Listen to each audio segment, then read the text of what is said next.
계속적으로 보고 있습니다. 로마서는 처음 시작이 우리 모두는 죄인이다 라는 부분을 강조하며 시작했습니다.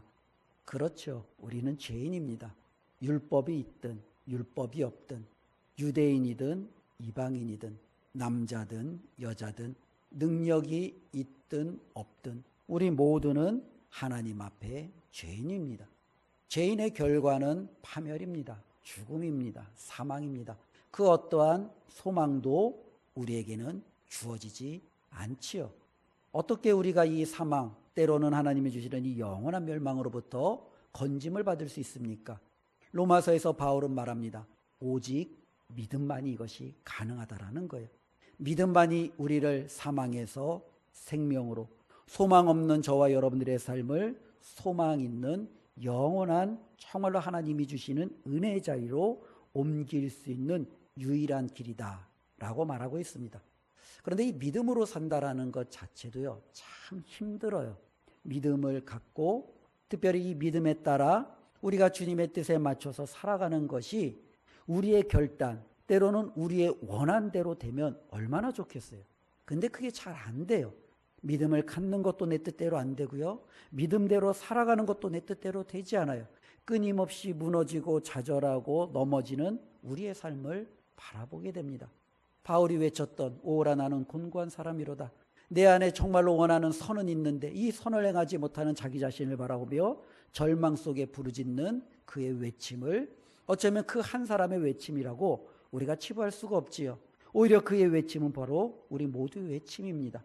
믿음대로 살고 싶은데 믿음에 따라서 하나님 앞에 나가고 싶은데 잘 안 돼요. 힘들어요.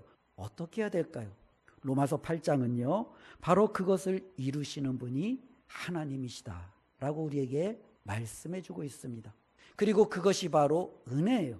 은혜가 아니고는 어느 누구도 믿음으로부터 시작할 수가 없어요.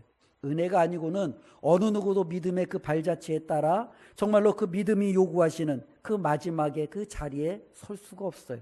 이 모든 것은 하나님의 전적인 은혜입니다. 하나님께서 우리에게 주신 은혜가 무엇입니까? 로마서 8장 1절은 우리가 잘 아는 대로 이렇게 시작하죠. 그러므로 이제 그리스도 예수 안에 있는 자에게는 결코 정죄함이 없는, 즉 하나님께서 저와 여러분들에게 주시는 믿음의 출발점은요, 바로 너는 더 이상 죄인이 아니다라는 거예요. 로마서의 첫 출발은 모든 사람이 죄인이라는 거예요. 그런데 예수 그리스도 안에 있는 자들에게는 더 이상 하나님이 죄를 묻지 않는다라는 거예요. 어느 누구도 우리를 판단하지 않는다라는 거예요. 하나님도 우리를 정죄하지 않으신다라는 거예요. 요즘에 보면 젊은이들에게 가장 핫한 SNS 이제 그 어플은 아마 인스타인 것 같아요. 그래서 인스타그램을 보면 우리 젊은이들이 뭘 하고 있는지 참 잘 알아요. 오늘은 무엇을 먹었는지, 어디를 갔는지, 이 아이의 관심은 무엇인지 가끔 가다 올라오는 이 인스타그램을 통해서 그 아이들의, 때로는 그 우리의 자녀들의 여러 가지 상황을 보죠. 근데 인스타그램에 보면은 뭐 여러 가지 뭐 자신의 삶에 필요한 것들을 올리는데요. 때로는 자기 자신을 올리는 경우가 많아요. 그렇죠? 요즘에 휴대폰을 보면은 이렇게 딱 자기를 촬영할 수 있잖아요. 보면서. 근데 자기를 딱 촬영하고 나서 이 휴대폰에 찍은 사진을 우리 젊은 사람들이 바로 인스타그램에 올릴까요? 아니에요. 바로 올리는 애들은 거의 없어요. 제가 볼 때 어떻게 해요? 점을 빼야죠. 예. 눈을 키워야죠. 예. 볼살이 통통해요. 어떻게 해요? 양악수술 해야죠. 예. 사진 안에서, 그죠? 이 홀쭉하게 이렇게 만들어야죠. 아, 이 피부가 약간 거무접접해요. 어떻게 해요? 뽀얗게 좀 피부도 만들어야죠. 헤어스타일이 약간 구겨졌어요. 어떻게 해요? 그것도 외울부지게 좀 원하는 대로 쫙 만들어야죠. 그래서 인스타에 올리는 우리 자녀들의 사진을 보면, 야, 기가 막힌 미남과 미녀들만이 우리 자녀들의 삶의 모습이에요. 근데 우리 자녀들이 그렇게 올리는데도 이 인스타그램에는요, 그 올리는 사진에 대해서 밑에 뭐가 있어요? 평가 버튼이 있어요. 좋아요가 있어요. 그렇죠? 좋아요를 많이 받아야 좋은 거예요. 내가 정말로 이렇게 사진을 찍어서 이렇게 내가 아름답게 꾸며서 올렸는데도 좋아요가 붙지 않아요. 그럼 우리의 자녀들은 어떻게 해요? 실망해요. 때로는 자기 자신에 대해서 굉장히 위기소침해요. 내가 아무리 이렇게 해도 내가 별 볼 일 없는 거 아니야? 스스로에 대한 열등감을 갖지요. 세상은 어쩌면 그래요. 끊임없이 우리 자신을 어떻게 해요? 평가해요. 좋아요, 싫어요. 혹은 괜찮아, 아니야. 세상은 끊임없이 우리를 평가하고 판단하고, 그리고 우리는 그거에 따라서 우리의 감정과 우리의 삶이 때로는 일희일비하는 여러 가지 어려움에 빠지게 되죠. 그런데 성경은 말해요. 예수 안에 있는 자에겐 뭐가 없다고요? 정죄함이 없다는 거예요. 여기에서 우린 추정해요. 하나님은 결코 저와 여러분들이 우리의 모습을 꾸미지 않았다라고, 우리가 정말로 예쁘게 치장하지 않았다라고 우리에 대한 그 판단, 그 평가를 때로는 잘못되고 우리가 원치 않는 방향으로 하나님께서 내리시냐? 아니에요. 하나님은 있는 그대로 저와 여러분들이 더 이상 죄인이 아니고 우리가 하나님의 귀한 사랑받는 자임을 하나님은 선언하셨고, 이 선언 하에서 우리에게 출발해주고 있다는 거예요. 그렇다면 어떻게 우리는 하나님 안에서 정말로 이렇게 정죄함을 받지 아니하고 있는 그대로 받아들일 수 있어요? 바로 예수 그리스도 때문에. 예수 그리스도의 십자가가 저와 여러분들을 더 이상 하나님 앞에 죄인이 아니다라고 선언하는 가장 확실한 증거가 되기 때문에 그래요. 예수 그리스도 안에 있는 그 예수 그리스도의 십자가 때문에 우리는 하나님 앞에 결코 정죄함을 받지 않는 하나님의 사랑받는 아들이요 딸임을 성경은 증언하고 있어요. 여기서부터 이제 믿음의 출발점이에요. 그래서 이제는 우리는 이 믿음에 따라 하나님이 목표하시는 데까지 우리는 정말로 열심히 살아가는 거예요. 그런데 문제가 있어요. 이 믿음대로 살아가는 게 쉬우면 얼마나 좋겠어요. 쉽지 않아요. 바울도 고백하잖아요. 내 안에 선을 행하기 원하는데 이놈의 악이 선을 행하지 못하게 만드는 거예요. 내 안에 성령을 따라 정말로 살기를 원하는데 때로는 다른 것들이 정말로 이 죄악에 끌려 성령을 따르지 못하게 하는 여러 가지 많은 요소들이 있다라는 거예요. 내가 과연 믿음의 완주를 할 수 있을까? 내가 과연 하나님이 요구하시는 그 삶의 목적지까지 도달할 수 있을까? 자기 자신에 대해서 확신이 없는 거예요. 자기 자신에 대해서 불안하는 거예요. 나 이러다가 믿음에서 벗어나는 것 아닌가 몰라. 나 이러다가 하나님 앞에 정말로 버림받는 것 아닌지 몰라. 여러 가지 자신의 삶에 대한 확신이 없이 우리는 살아갈 수밖에 없지요. 그런데 로마서 8장은 말합니다. 저와 여러분들에게는요, 우리로 하여금 끝까지 목적지까지 다다르게 만드는 가장 확실한 보증이 있어요. 그게 바로 누구예요? 성령님이세요. 우리가 요즘에 보면 운전을 해요. 운전을 할 때 필수품이 있어요. 필수품이 뭐죠? 내비게이션이에요. 예. 저도 운전을 이렇게 잘 못한다라고 생각하진 않는데요. 저도 이제 차량을 딱 앉으면 가장 먼저 하는 게 뭐냐면 내비게이션을 켜는 거예요. 이 내비게이션을 켜지 않으면 운전하는데 상당히 좀 불안해요. 제가 알고 가는 길이 있다 할지라도 내비게이션이 있어야 단속 카메라가 어딘지, 시속은 몇 킬로로 가야 되는지 여러 가지 모든 정보들을 보면서 때로는 운전을 하게 되는 거죠. 때로는 목적지를 설정을 하죠. 그리고 그 목적지를 향하여 출발을 합니다. 때로는 내비게이션을 보고 하다가 실수로 길을 지나칠 때가 있어요. 자, 당황할까요? 처음에는 당황했어요. 근데 내비게이션을 이제 계속 키우고 다니까 이제는 제가 목적지로 가다가 내비게이션이 가르쳐주는 길로 못 가고 우회전을 해야 되는데 직진을 했어요. 제가 당황을 할까요? 당황을 안 할까요? 당황이 안 돼요. 왜 안 돼요? 내비게이션이 있어요. 뭐 알아서 또 다른 길 정해주겠지. 뭐 한 1, 2분 손해보겠지. 그러면서 다시금 내비게이션을 바라봐요. 그러면 그거 알아서 한 5초 있다가 다시금 길을 경로를 재탐색합니다 하면서 새로운 길을 알려줘요. 목적지가 달라요? 같아요? 같아요. 목적지는 같아요. 처음에 제가 우회전하면 조금 더 빨리 갈 수 있었겠죠. 직진함으로 조금 돌아갈 수는 있지만, 혹은 제가 그것 때문에 약간의 시간을 손해볼 수 있지만 어쨌든 제가 원하는 목적지까지는 간다라는 거예요. 로마서 8장은요, 저와 여러분들이 믿음의 길을 출발했어요. 이제는 이 믿음의 종착지를 향하여 달려가요. 이 믿음의 종착지로 달려갈 수 있도록 우리의 삶을 인도해 주시는 분이 계세요. 그분이 누구예요? 성령님이라는 거예요. 때로는 우리가 성령님의 뜻에 민감하게 그분이 말씀하시는 대로 가면 기가 막히게 빠르게 도착할 수 있겠죠. 정확한 시간에 도착할 수 있겠죠. 그런데 우리가 성령님의 뜻에 때로는 반감을 들고, 야, 성령님 거기보단 이 길이 더 빨라요. 제 경험상 이 길이 더 좋아요. 우리가 때로는 다른 길로 갔어요. 그래도 성령님은 어떻게 해요? 그래? 그렇다면 내가 그 길을 통해서 다시금 목적지 길까지 안내해 줄게. 너는 그렇게 돌아가든 그렇게 지나가든 어쨌든 내가 너를 이 목적지까지는 반드시 이끌 거야. 이게 바로 누구예요? 성령님이에요. 그러니까 우리의 삶은요, 저와 여러분들이 주관하는 것 같고 내가 내 마음대로 결정대로 이끌어가는 것 같지만 실상은 우리의 삶을 누가 이끌어가요? 성령님이 이끌어가죠. 저와 여러분들에게 거하시는 성령님이 반드시 저와 여러분들을 어디로요? 하나님이 원하셨던 내비게이션에 설정됐던 그 목적지까지 우리를 인도해 가신다라는 거예요. 그리고 로마서 8장은 말씀합니다. 이 모든 것들을 주관하시는 분이 누구예요? 하나님이세요. 우리가 보면은요, 작가와 감독이 드라마나 영화를 만들 때 있어서 가장 중요해요. 그렇죠? 작가는요, 이 작품이 어떻게 시작해야 되는지, 이 작품이 어떻게 전개되어져야 되는지, 그리고 이 작품의 가장 클라이막스는 어디인지, 그리고 이 작품을 이제는 마무리할 때 어떻게 엔딩, 결론을 내릴지, 이 모든 것은 누구 손에 달려 있어요? 작가의 손에 달려 있어요.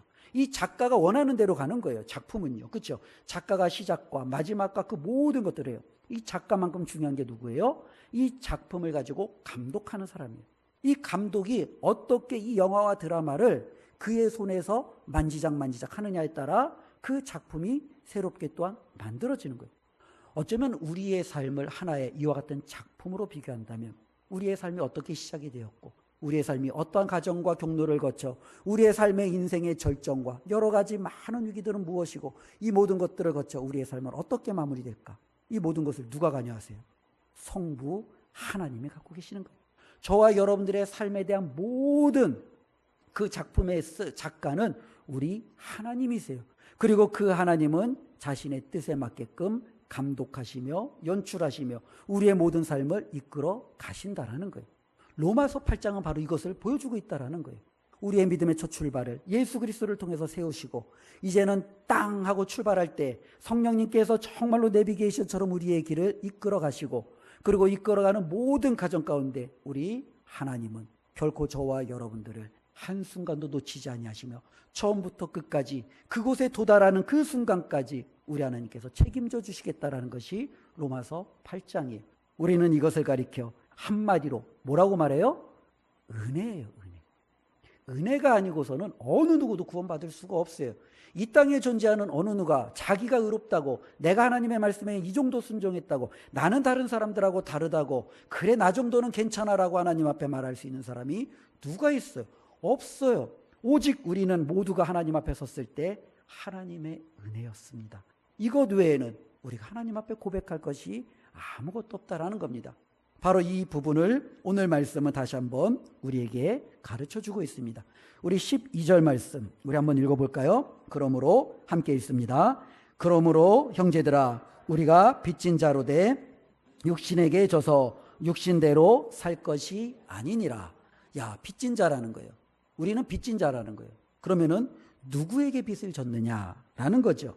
그런데 실질적으로 12절을 보면은 그러므로 형제들아 우리가 빚진 자로 돼 육신에게 져서 육신대로 살 것이 아니니라. 그렇죠? 육신에게 빚을 지면 안 된다라는 그와 같은 의미로 좀 들리죠. 근데 이 말씀을 조금 쉬운 성경으로 한번 제가 다시 한번 가져왔습니다. 우리 쉬운 성경을 한번 띄워주시면 12절 다시 한번 읽어봅시다. 시작. 그러므로 형제 여러분 우리는 빚을 진 사람들입니다. 그러나 죄의 본성을 따라 살아야 하는 죄의 본성에 빚진 사람이 아닙니다. 자, 여기서는 말해요. 우리가 빚진 사람이래요. 근데 우리는 어디에 빚진 사람이 아니에요? 그치요. 죄된 본성에 빚진 사람이 아니에요. 12절에 보면 육신에 빚진 사람이 아니에요. 저와 여러분들은 육신, 죄의 본성에 빚진 사람이 아니에요. 과거에 우리는 죄의 본성에 빚진 사람이었죠. 육신에 빚진 사람이었어요. 그러나 이제 예수 그리스도 안에서 더 이상 저와 여러분들은요, 죄된 본성에 빚진 사람이 아니에요. 그러면 우리가 빚진 자라고 분명히 이야기하잖아요. 12절 말씀에 우리는 빚을 진 사람들이에요. 그러면 죄된 본성에 빚을 지지 않았다면 우리는 누구에게 빚을 졌어요? 우리는 하나님께 빚진 사람들이에요. 우리는 하나님께 빚을 진 사람들이에요. 하나님께 어떤 빚을 졌어요? 지금 제가 계속 설명해 드리지 않았어요? 예수 그리스도께 우리는 빚진 사람이에요. 그분의 목숨에 우리는 빚진 사람이에요. 그분의 십자가에 우리는 빚진 사람이에요. 성령님께 우리는 빚진 사람이에요. 성령님께서 저와 여러분들을 사망에서 인도하셔서 정말로 하나님의 뜻대로 우리를 다시 살리시는 그 부활의 소망에까지 이 모든 여정의 의리를 끌어가시는 거기에 우리는 빚진 사람이에요. 우리는 하나님, 성부 하나님께 빚진 사람이에요. 사망이 아닌 생명으로, 불안이 아닌 평안으로 하나님께서 우리에게 정말로 주시고자 하는 이 모든 것들은 정말로 하나님께서 저와 여러분들에게 빚을 지우셨어요. 우리는 바로 하나님께 빚진 사람이에요. 빚이 그러면은 어감상 우리가 보통 게 좋지는 않죠. 우리가 보통 이제 빚진 것에 대해서 이 땅에서 살아갈 때는 상당히 좀 불편하죠. 왜냐하면 이 빚에 지으면은요, 사람이 거기에 뭐가 돼요? 속박이 돼요. 그렇죠? 속박되어서 살아갈 수밖에 없어요. 여기까지 뭐 많은 사람들이 살아왔죠. 보통 우리가 이제 빚을 지면 어떤 빚을 제일 먼저 떠올려요? 그렇죠? 돈이죠. 빚 져보신 분 계세요? 아니, 안 져보신 분. 빚 안 져보신 분 계세요? 없죠. 이 빚을 지면은요, 너무너무 힘들죠. 카드빚, 때로는 대출, 때로는 여러 가지 사람에게 돈 빌린. 그러면 그 사람의 삶은 행복할까, 안 행복할까요? 안 행복해요. 불편해요. 불안해요. 두려워요. 이번 달 못 갚으면 어떡할까? 다음 달은 내가 어떻게 버틸까? 너무너무 힘이 들어요. 어떻게 될지 몰라요. 그래서 그 사람은 열심히 일을 해요. 근데 일할 때 기쁨이 있어요, 없어요? 없어요. 어차피 내가 정말로 해도 다음 달, 다다음 달 내 삶에 과연 이것이 언제 끝날까? 아무것도 되지 않는 거예요. 그가 일하는 것은 오직 하나의 목적밖에 없어요. 뭐예요? 빚 갚기 위해서예요. 그의 삶의 모든 것은 빚 갚기예요. 카드빚 갚기 위해서, 대출 갚기 위해서, 어쩌면 사람에게 빌린 돈을 갚기 위해서. 그의 삶의 목적은 뭐예요? 빚 갚기예요. 이게 삶의 목적이 될 수 있어요? 그런데 많은 사람들이 그렇게 살아간다라는 거예요. 정말로 빚이라는 것은 그 사람을 속박해요. 월감해요. 거기서 빠져나오는 것은 정말로 불가능해요. 여기서 빠져나오려면 어떻게 해야 돼요? 빚을 다 갚아야 돼요. 갚지 않는 한 빠져나올 수가 없는 거예요. 때로는 이 빚이라는 것은 사람에게 우리가 빚을 지기도 해요. 가장 많은 것들이 우리의 자녀들이 부모들에게 지는 빚이죠. 어쩌면 부모들에게 진 빚을 어쩌면 자녀들은요, 상당한 부담으로 또 안을 수 있어요. 그래서 어떤 자녀들은 자기가 원하는 것이 있지만 부모가 나에게 해준 것이 많기에 부모의 뜻대로 자기가 원하는 것을 포기하고 도리어 그 학교, 그 전공, 때로는 그 길을 따라가는 경우들이 많이 있죠. 어쩌면 그의 인생이 행복하냐라고 묻는다면 그에게는요, 그것을 행복하다라고 자신 있게 말하지는 못할 거예요. 부모님이 나에게 해줬으니 내가 부모님에게 기쁨이 되는 것, 이 정도는 해줘야 되지 않겠습니까? 때로는 그것이 나에게는 힘들고 어려운 길에도 그래도 그렇게 살아야지요 라고 하면서 그냥 일생을 그렇게 살아갈 수도 있죠. 빚이라는 것은요, 이것이 금전적인 빚이 됐든 어떠한 사람에게 진 빚이 되었든 그것은요, 그 사람을 속박하고 그리고 그 사람은 그거에 따라서 살아갈 수밖에 없다라는 거예요. 그런데 로마서 8장은요 12절 방금 말씀하신 것처럼 우리는 육신에게 빚진 사람들이 아니에요. 그러니 더 이상 육신에 따라서 우리는 살아갈 이유가 하등 없다라는 거예요. 육신을 따라 살아간다면 육신에 따라가려 살아가는 사람들에게 주인은요 자기 자신이에요. 자기 자신을 주관하는 죄예요. 그리고 그가 나타나는 삶의 열매는 사망이에요. 어쩌면 절망이에요. 두려움이에요. 그는 죄의 종으로서 살아갈 수밖에 없어요. 그런데 더 이상 우리는 육신의 종이 아니래. 그것에 빚진 자들이 아니라는 거예요. 그러면 우리는요 성령의 빚진 자겠죠. 하나님께 빚진 자겠죠. 그러면 저와 여러분들은 어떻게 살아가야 되느냐라는 거예요. 그러면 어떤 사람들은 그렇게 말합니다.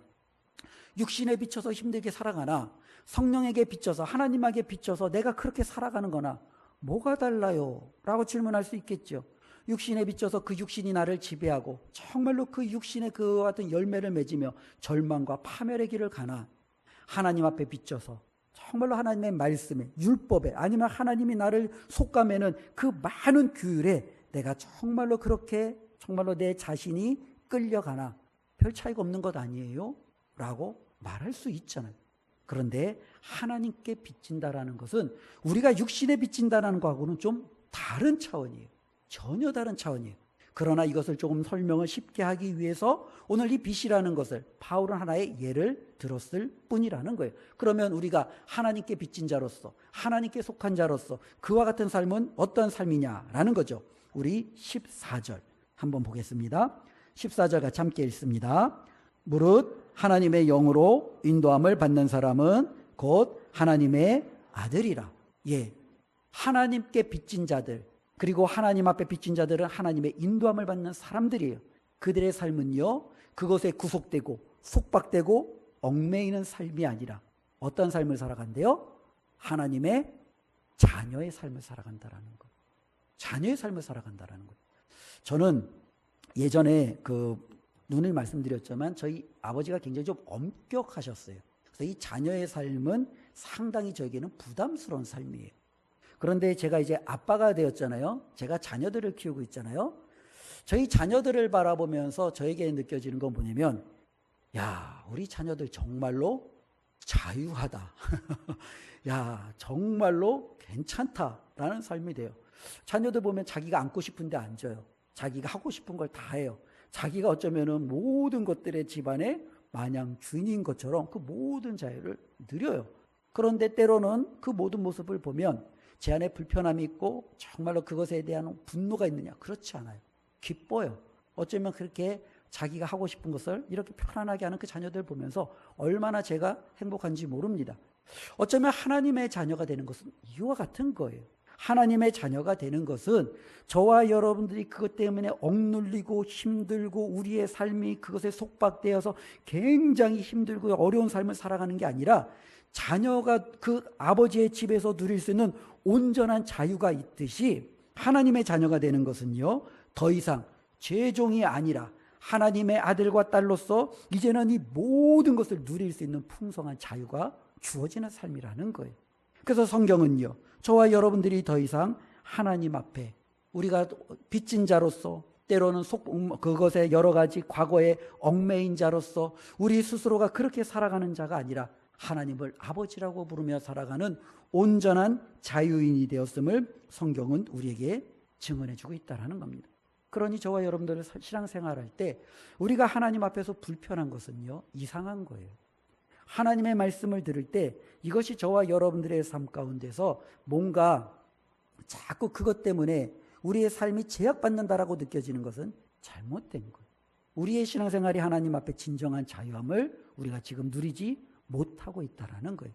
하나님과 가까워지면 가까워질수록 내가 하나님의 자녀임을 정말로 더욱더 확신하면 확신할수록 하나님과 있는 그것이 얼마나 기쁜지 모릅니다. 15절 보면은요, 그래서 이렇게 기록되어져 있죠. 우리 15절 다시 한번 함께 읽습니다. 너희는 다시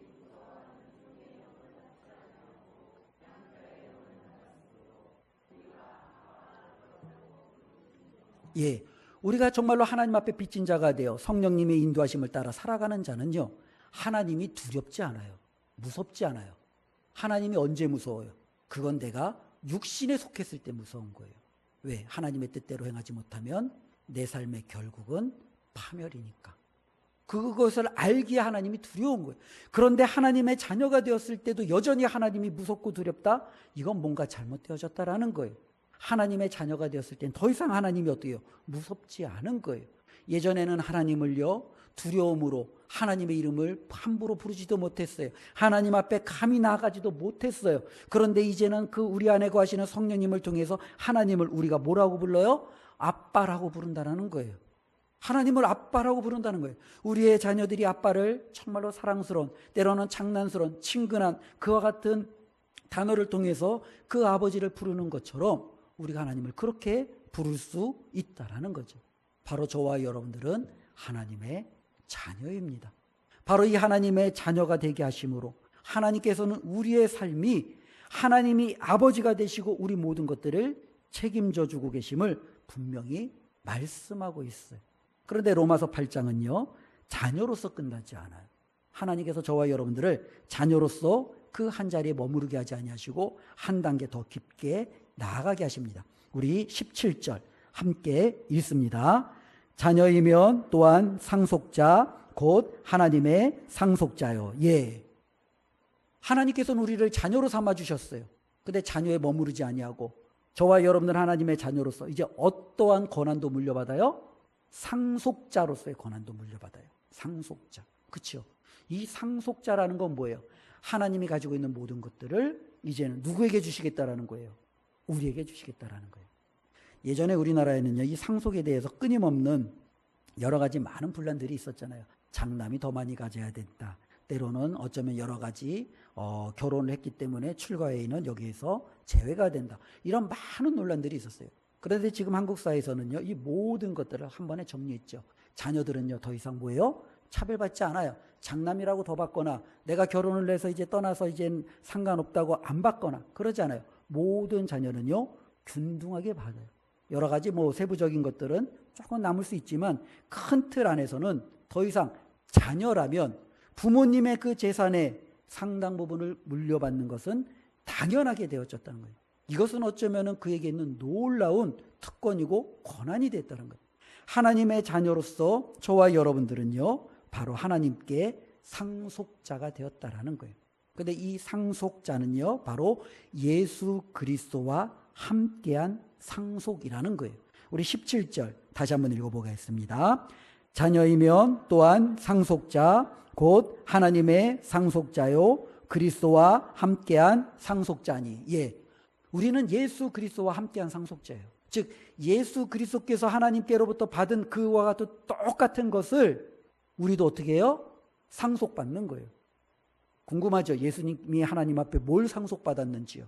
예수님이 받은 것을 보면 우리도 그것을 동일하게 받을 수 있구나 라는 것을 알 수 있는 거예요. 그럼 예수님은 하나님 앞에 도대체 뭘 받으셨어요?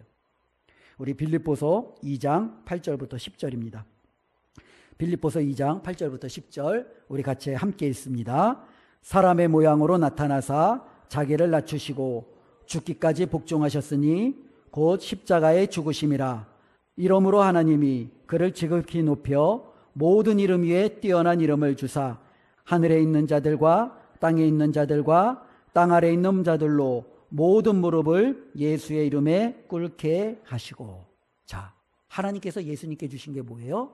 예수님의 이름을 천하에 있는 모든 이름보다 뛰어나게 하셨어요. 하나님이 창조하신 모든 것들을 예수 그리스도께 무릎 꿇게 하셨어요. 예수 그리스도께서 하나님 앞에 이와 같은 놀라운 장차 나타날 그 영광을 상속받으셨어요. 그런데 하나님께서 그걸 누구에게 주시겠다는 거예요? 저와 여러분들에게 주시겠다라는 거예요. 장차 저와 여러분들이 받을 놀라운 영광을 하나님은 이렇게 약속하신 거예요. 천하 만물을 하나님은 저와 여러분들에게 주실 거예요. 우리는 그 모든 것을 다스리고 통치할 거예요. 그리고 그 모든 것들은 저와 여러분들의 그 다스림과 통치를 받게 되는 거죠. 이와 같은 놀라운 은혜를 하나님이 주셨어요. 하나님은 예수 그리스도에게 새 하늘과 새 땅의 모든 그 통치와 그 기업을 우리 예수 그리스도에게 주셨어요. 하나님께서는 지금 있는 첫 창조하신 이 땅을 하나님의 때가 되면 이제는 끝내시고 새로운 하나님의 새로운 창조를 이루실 거예요.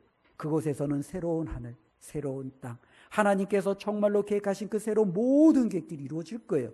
그것을 누구에게 주시겠다라는 거예요? 바로 예수 그리스도와 함께 상속받는 저와 여러분들에게 주시겠다라는 거예요. 하나님은 이 모든 것을 우리에게 주신다라는 거예요. 그래서 하나님은 장차 저와 여러분들이 이 모든 것을 누릴 수 있도록 예수 그리스도를 부활시키신 것처럼, 그리고 그분을 부활의 첫 열매로 세우신 것처럼 이제는 우리에게도 예수님이 부활했으니 우리도 부활케 하는 거예요. 예수 그리스도께서 부활하심으로 하나님의 모든 것을 자신의 것으로 가짐처럼 이제는 우리도 부활하심으로 예수 그리스도께서 가지신 그 모든 것들을 함께 공유하게 하심이에요. 이게 바로 하나님께서 예수 그리스도를 통해서 주신 그 놀라운 상속이고, 그리고 그 상속이 바로 저와 여러분들의 것이 되는 줄로 믿습니다. 그러니 우리는 이 땅을 살아갈 때 세상에 때로는 부족함에 우리가 이렇게 여러 가지 연연할 필요가 없는 거예요. 때로는 이 땅 속에서 우리가 가지고 있는 때로는 여러 가지 불편함 때문에 우리가 그것 때문에 우리의 삶 속에서 좌절할 필요가 없는 거예요.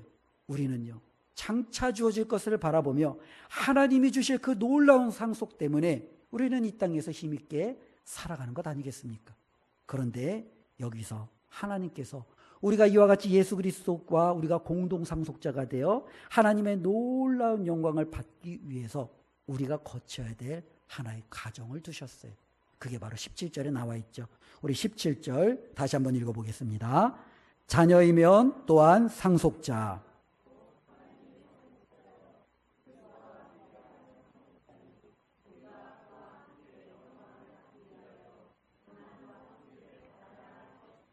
예, 우리는 예수님과 함께해요.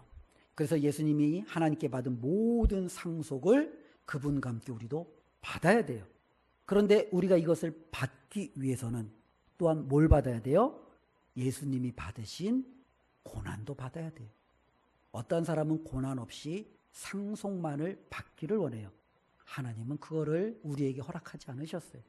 고난 없는 상속은 없어요. 고난 없는 영광은 없어요. 십자가 없는 부활은 없어요. 십자가가 있기에 부활이 있는 거예요. 고난이 있기에 영광이 있는 거예요. 모든 것이 영광만 주어지고 모든 것이 부활이라고 그러면 이게 말이 안 되는 거예요. 그렇지 않아요? 고난이 있으니까 이것을 뛰어넘는 영광이 주어지는 거예요. 죽음이 있으니까 그것에서부터 다시 일으키는 새로운 부활이 주어지는 거예요. 예수 그리스도께서 그와 같은 놀라운 고난을 통해 하나님께서 주시는 놀라운 영광을 상속받은 것처럼 우리도 예수 그리스도의 고난에 동참하는 것, 이것이 바로 우리가 그 영광을 받기 위한 하나의 조건이 되는 거죠. 그래서 바울은요, 디모데후서 3장 12절, 우리가 잘 아는 대로 무릇 그리스도 예수 안에서 경건하게 살고자 하는 자는 고난, 박해를 받아야 한다라고 끊임없이 말하고 있다라는 거예요. 저와 여러분들은 이 땅에서 살아갈 때 예수 그리스도께서 받으신 그 고난 없이 우리는 영광을 받을 수 없다는 것을 꼭 기억했으면 좋겠습니다. 우리 주님이 제자들에게 말하는 거예요.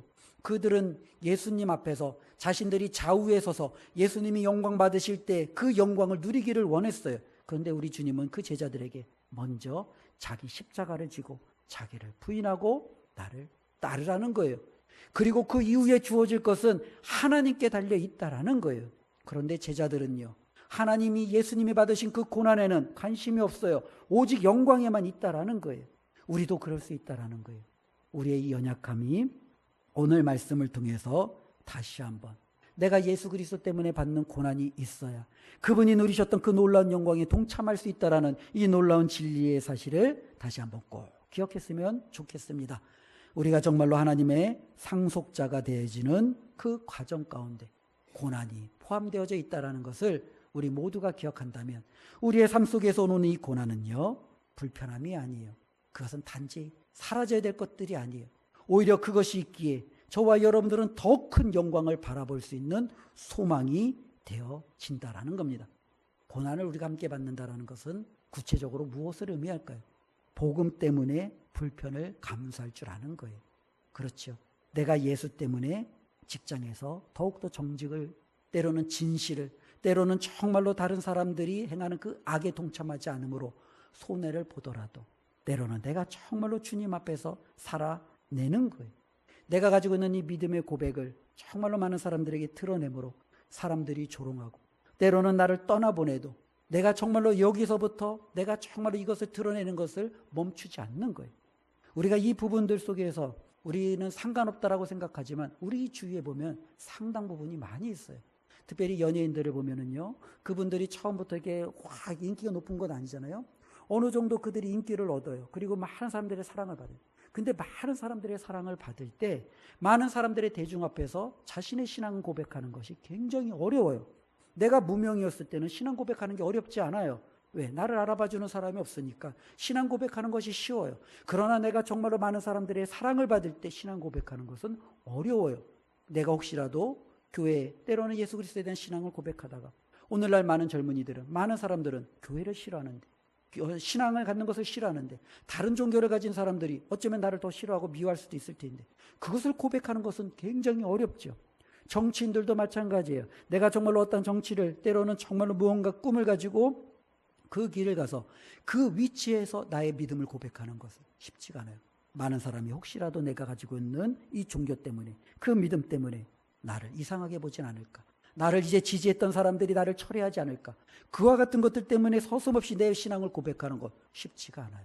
우리가 친구들과 모임, 직장에서 때로는 내가 안면을 두고 살아가는 많은 사람들 속에서 어쩌면은 그냥 사업상 관계, 때로는 여러 가지 이해타산에 맞는 관계에 따라 살아가는 것, 이것은 어렵지 않아요. 그러나 그 과정 속에서 내 신앙을 고백하는 것은요, 굉장한 용기가 필요해요. 혹시 내가 이것을 고백했다가 저 사람의 관계가 어긋나는 건 아닌가, 저 지금까지 이어왔던 많은 여러 가지 정말로 이익에 따른 그런 모든 것들이 내가 혹시 손해보지는 않을까, 그와 같은 어려움들이 있을 수 있죠. 그런데 예수 그리스도와 함께 받는 고난은요, 저와 여러분들이 그 모든 손해에도 불구하고 우리의 것들을 자신 있게 고백할 줄 아는 거예요. 나는 예수 그리스도로 말미암아 정죄함을 받지 않는 하나님의 자녀입니다.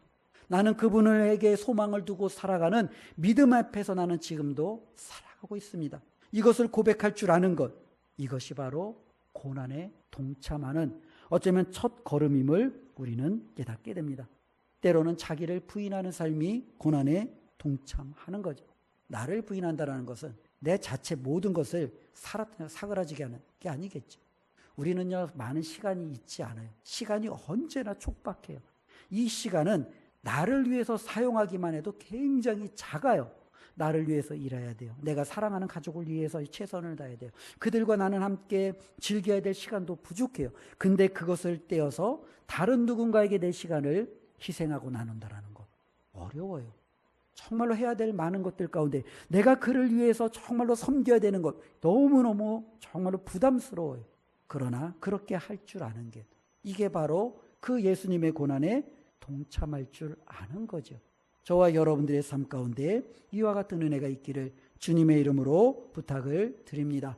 특별히 우리 공동체가 함께 이 고난에 참여할 수도 있지요. 어쩌면 우리가 가지고 있는 여러 가지 것들은 항상 제한되어져 있지요. 시간도 물질도 우리가 가지고 있는 여러 가지 은사와 재능도 제한되어져 있어요. 제한되어져 있기 때문에 우리가 아무것도 할 수 없고 이것에서도 현상 유지만 할 수밖에 없다. 그렇게 말하면 할 말이 없지요. 그러나 그럼에도 불구하고 우리가 해야 할 일들이 있지 않습니까? 우리가 정말로 선교사님을 위해서 기도하고 작은 물질이나마 그분들을 위해서 우리가 정말로 사용할 줄 알고, 때로는 그분들에게 우리가 정말로 후원하고, 때로는 우리 주위에 있는 사회적인 약자를 통해서 우리의 것들을 나눌 줄 아는 그와 같은 삶을 우리가 보일 수 있다면 주님의 고난에 동참하는 것이겠죠. 특별히 저와 여러분들이 이 땅에서 살아갈 때 사회적인 약자를 편에 선다는 것은 굉장히 어려워요. 나도 불편하고 내 것의 상당 부분을 손해볼 수 있기 때문이에요. 그러나 주님의 고난에 동참한다는 것은 바로 그 약자 편에 서는 거예요. 우리 주님은요, 약자 편에 서서 언제나 손해보셨어요. 우리 주님은요, 병자들과 함께함으로 당시에 가장 힘 있는 종교 지도자들에게 미운 털이 박혔죠. 우리 주님은 세리들과 함께함으로 수많은 유대인 하나님의 자녀들이라고 생각하는 그들에게 조롱을 받았어요. 우리 주님은요, 어쩌면 당시에 사람들에게 손가락질 받는 수많은 죄인들과 함께함으로 어쩌면 자신이 가지고 있는 이 모든 기득권으로부터 배척을 받았어요. 그런데 저와 여러분들이 우리 주님이 가신 그 길을 우리는 외면하고 사회적인 약자와 때로는 힘없는 사람들 편에 서지 않는다면 이것이 어떻게 우리가 그 고난에 동참하는 삶이 되겠습니까? 바로 우리 하나님은요, 예수 그리스도의 고난에 동참한 그들이 바로 예수 그리스도께서 얻으실 그 놀라운 영광의 상속에도 함께할 수 있음을 분명히 말씀하셨습니다. 우리 모두가 바로 정말로 하나님 앞에 섰을 때 예수 그리스도와 함께 상속받는 저와 여러분들 되시기를 주님의 이름으로 축원을 드립니다. 오늘 말씀을 우리가 이렇게 한번 결론하며 정리해 보기를 원합니다. 나는 누구입니까? 라는 질문을 다시 한번 던져보는 거죠. 우리는 육신에 빚진 자들이 아닙니다. 육신에 따라 살아가는 사람들이 아닙니다. 우리는 하나님께 빚진 자들입니다. 그런데 하나님께 빚졌다고 해서 어쩌면 우리의 모든 자유가 정말로 박탈되어지고 내 모든 삶이 나의 의지와 바람과는 상관없이 끌려가는 삶이냐? 그렇지 않아요. 하나님 앞에 빚진 자로서 우리 안에 거하시는 성령에 따라 살아가는 삶은 다름 아닌 자녀로서의 삶이에요. 하나님이 주시는 무한한 자유를, 하나님이 주시는 무한한 복을 누리며 살아갈 수 있는 이 엄청난 그 자리로 하나님이 우리를 불러주셨어요. 우리는 하나님을 아빠라고 부르면서 살아갈 수 있는 이 엄청난 특권을 주셨어요. 그런데 하나님은 하나님을 아빠라고 부르며 자유에 머물게 하지 아니하시고 하나님이 가지고 있는 그 모든 것을 예수 그리스도와 함께 저와 여러분들에게 주셨다라는 거예요.